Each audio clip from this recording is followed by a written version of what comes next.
Quem é o trouxa que continua emprestando dinheiro pro Japão, o país mais endividado do mundo? Imagina, tu vai emprestar dinheiro para alguém que está todo endividado. É, pessoal, o Japão tendo a maior dívida do mundo, tem gente emprestando, mas por quê? Eu vou te mostrar nesse vídeo a mágica que acontece por trás dessa história. Pessoal, um piá me encheu o saco nos comentários, falou que o Brasil podia fazer igual o Japão, se endividar completamente para financiar investimentos do Estado. Só que assim, ele não sabe ainda que a gente já tentou fazer isso aqui no Brasil algumas vezes e no Brasil não deu certo. Dependendo de alguns fatores, pode ser que um dia dê certo. O pessoal tem que entender que o Japão é uma cultura completamente diferente do Brasil. Completamente mesmo. Não é só questão de tipo, a maioria da população é de idoso. Os caras comem uns palitinhos. Os caras limpam o rabo com um jato d'água. Mas não é só isso. Tem muito mais questões e nesse sentido eu vou falar de costumes em relação às finanças. Imagina um país cheio de idoso. Gente velha é bem mais conservadora e com gastar dinheiro do que adolescente. O país vive 25 anos de deflação, na contramão do mundo inteiro que vive em inflação. Já começa por aí. Pessoal, o Japão tem a maior dívida do mundo. Esse crescimento começou desde a década de 70. Mas mesmo assim é a quarta maior economia do mundo. Até 2022 era a terceira, contudo perdeu para a Alemanha. O PIB do Japão é 4,2 trilhões de dólares, isso levando em consideração que o país é uma ilha que não é muito grande, por exemplo, do tamanho do estado do Mato Grosso do Sul. País que domina bem as tecnologias. A dívida é de 8,4 trilhões de dólares, cerca de 47 trilhões de reais. Imagina, a do Brasil é de 6 trilhões de reais. Isso que o Brasil é bem maior e tem mais gente. Agora a pergunta, quem é que insiste em emprestar dinheiro para o Japão? Imagina que tu vai emprestar dinheiro para alguém que está todo endividado. Pessoal, aqui começa a mágica do Japão. A maior parte das dívidas deles pertence ao próprio Japão e aos japoneses. Segundo o BBC, 90% da dívida pertence aos japoneses. E ainda o mais louco é que, segundo a Wikipedia e alguns outros sites, em torno de 70% da dívida é com o próprio Banco do Japão. Alguns sites falam 50%. Agora, por que o Banco do Japão empresta dinheiro para o governo? Pessoal, isso seria um modo de dizer, vamos dizer assim, imprimir dinheiro.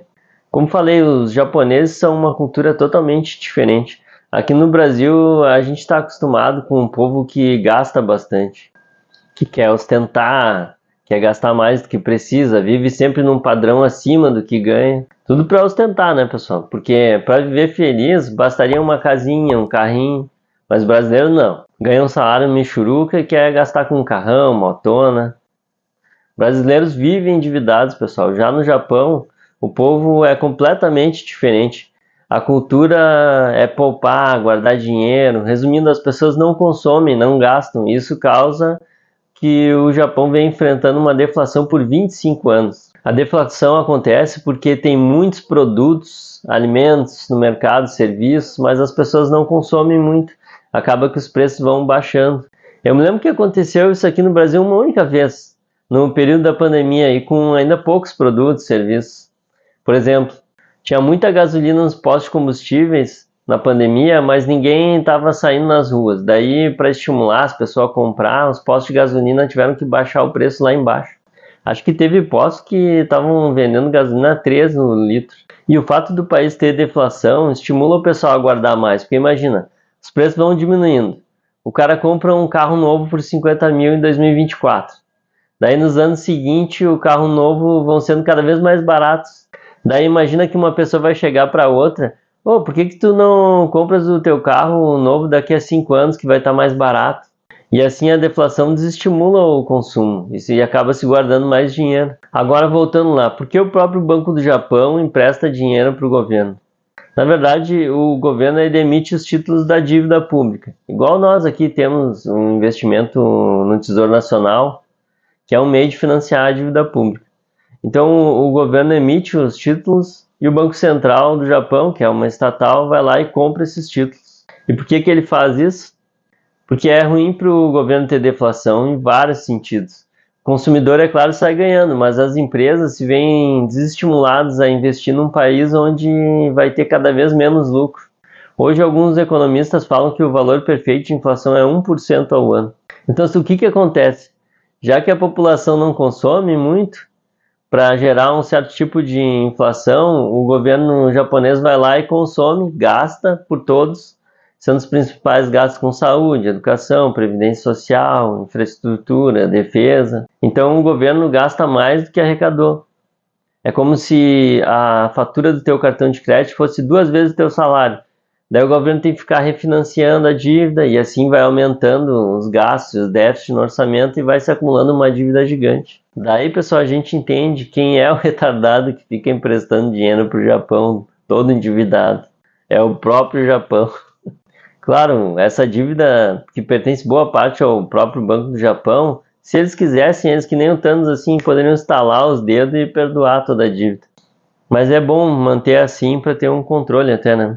E agora no Brasil, por que a gente não faz isso também? Ir se endividando e o governo gastando cada vez mais? Pessoal, o Brasil já tentou isso no passado. Na década de 70, no regime militar, eu acho que os militares não tinham um conhecimento de economia assim muito avançado, né? No regime militar teve um crescimento grande da dívida impulsionado por políticas de endividamento. Na década de 80, o Brasil já vivia uma crise da dívida e assim surgiu uma hiperinflação porque tinha muito dinheiro circulando na economia, mas não tinha aumento de produção, serviços, produtos que acompanhasse esse aumento de volume de dinheiro. Olha o que aconteceu com essa história de dívida. Por hoje, o novo mínimo para os meses de julho e agosto é de 4.639.800 cruzeiros. TV Panasonic 14 polegadas, 2 de 7 milhões e 200. Fogão Brastemp Deville, 2 de 3 milhões e 200. Geladeira Prosdóximo, 2 de 4 milhões e 700. Forno micro-ondas Brastemp, 2 de 5 milhões e 400. Margarina Doriana, 500 gramas, 42.900. Leite Longa Vida LG, 1 litro, 29.900. Coca-Cola ou Pepsi-Cola, 1 litro e 25 sem casco, 19.800. Bombons especialidades Nestlé, 400 gramas, 99. Papel higiênico Camélia com 4, 24,90. Daí o que acontece? Tem muito dinheiro, mas não tem muito produto, serviço, alimento. Acaba que o preço das coisas tudo sobe. Para se ter uma ideia, pessoal, o salário mínimo chegou a 4 milhões de cruzeiros. O dinheiro não valia nada. Daí em 94 chegou o Plano Real, que trouxe a solução para as altas inflações. Então, assim, pessoal, não quer dizer que funcionou para o Japão, vai funcionar para o Brasil. Como eu falei, é uma cultura completamente diferente da nossa. No Brasil, essa política possivelmente nos causaria uma hiperinflação. Quem sabe no futuro, se os brasileiros mudarem a cultura e tiverem muitos produtos, serviços à disposição do povo, daí a gente pode fazer o mesmo também. Feito, pessoal? Curte, comenta, compartilha e abração.